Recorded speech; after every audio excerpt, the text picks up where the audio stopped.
TF Green is an attractive airport for many travelers because of its size and convenience. A single terminal to negotiate, and easy drop-off within steps of the building. But a decision last year by airport officials means passengers arriving at Green who want to use a ride-sharing service like Uber or Lyft now have to be picked up in the short-term parking lot across from the terminal and pay an extra $6 fee to do it. Last year, the Rhode Island Airport Corporation ended free Uber and Lyft pickups right outside the terminal, with the threat of an $85 fine for non-compliance. It also doubled the minimum charge to use Lot D, the short-term lot, from $3 to $6. That generated 45% more revenue in 2017. The fee gets passed along to the customers and applies to visitors parking short-term to pick up family or friends as well. I'm probably here easy 7, sometimes 8 times a day, depending on which day of the week I'm actually here. David Ransom is a retired National Guard sergeant who began driving for Uber and Lyft a year ago, when he could still pick up passengers in an area shielded from the elements.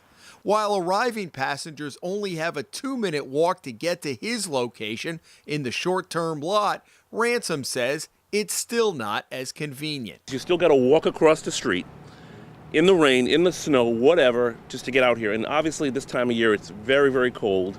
The wind is blowing, we're in an open area, and I just think it's not smart. So why the change? Airport officials say they need the additional $640,000 generated by higher parking rates to offset a steep decline in other revenue, like car rental and parking fees, siphoned off by the emergence of Uber and Lyft.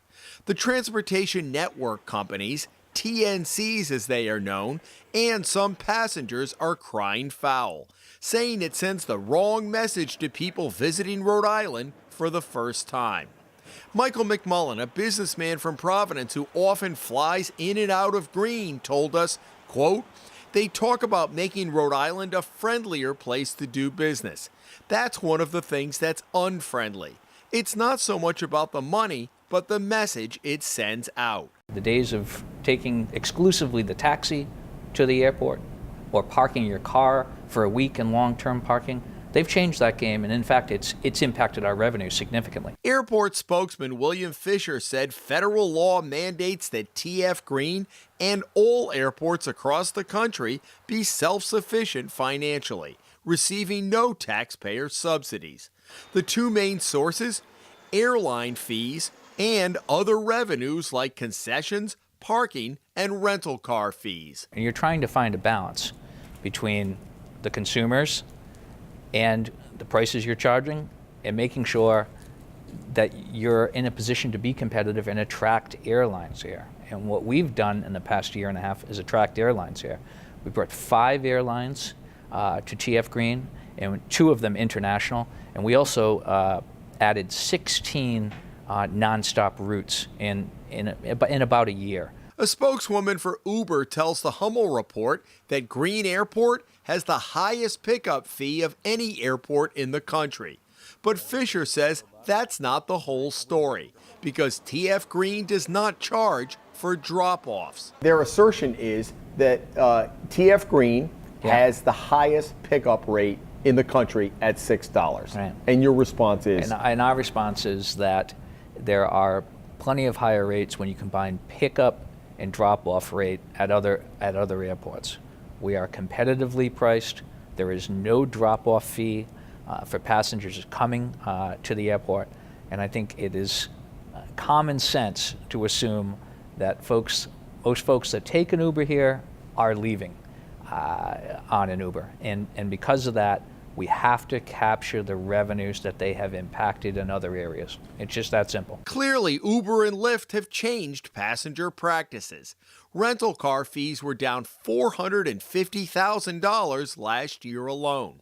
Perhaps most hurt has been the taxi company that has an exclusive contract with the airport, and in return is given a prime spot right outside the terminal. The advent of TNCs has changed market behavior.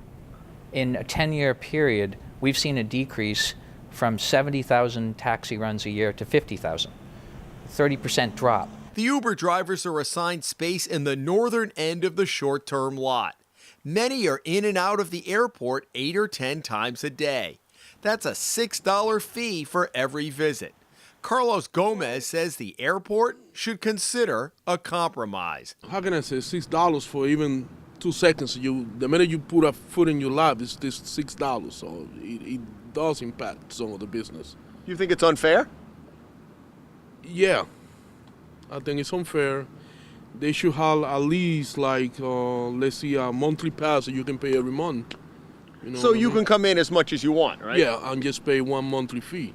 You understand the airport's got to make their money, though, right? I understand, but I didn't even talk about cheap money. It could be $100, $150 a month. 3, 4. I've talked to some of your fellow Uber and Lyft drivers who had said that it's beginning to impact the tips a little bit. Yes, it does. In what way? Well, people, they just charge more to the people, so people just don't give you a tip. The passenger now gets an extra $6 added on to their fare, and there's talk that it's going to go up higher. So now, even with the $6 that's on there, there's not a lot of tips that go on there. The passengers certainly understand that we're here to make money, make them a little bit easier for their transportation needs, but $6 added on to them is $6 that I'm not going to get in the tip. What's the compromise here, Dave? I guess the compromise would be that the airport knows that we're here providing a great service for the passengers who are coming in and out of our airport. Perhaps maybe they could give us a better rate, maybe a monthly fare, maybe a pass to the Uber drivers, because there's no doubt that they can tell, because they collect our license plate data all the time, that we're here all the time. The fact that we're paying $6, sometimes $50, $60 a day, it's a little bit outrageous. Has the airport discussed a flat fee for a day? Well, look, that's something that's being spread across their customer base. We didn't pick $6 out of thin air. We look at our revenue stream across the board, non-airline revenue, airline revenue, and we feel like we're at an appropriate place right now for that. The entire marketplace has changed. Obviously, these drivers are doing very well, but they're impacting other revenue streams that have supported this airport for many years, and they have to be replaced somewhere, somehow. Then there's the person who parks in the short-term lot to pick up a friend or family. They are now paying double the minimum fee that they were early last summer. To the person now who has got nothing to do with Uber or Lyft, they're just coming to pick up their grandmother or their Right. kids as bags, and maybe they really do need to go into the airport, Right. and they are only here 10 or 15 minutes, maybe a half hour, and they're paying $6. What's your answer to them when they say, well, why should I have to pay that too? Well, I'd say that $6 is a competitive rate with other area airports. I'd say that they've got a free option at the cell phone lot across the street, which is very convenient and a lot of Rhode Islanders use, but we want to make sure Rhode Islanders are aware of that. It's a consumer-based fee, and because we rely on revenues, standalone revenues, we don't have an operational appropriation in the state budget. Ransom says he gets an earful from passengers when they arrive in Rhode Island for the first time and are hit with a $6 pickup fee. We've got a beautiful state. We have people who come here all the time for business, people who are here visiting. Come up with a compromise. We're business people, we're small business people trying to earn a living. To add on this fee to the passengers, to make the drivers have to pay this out of their pocket ahead of time, I think is a little upsetting. I think we could do a better way. In Warwick, Jim Hummel for the Hummel Report.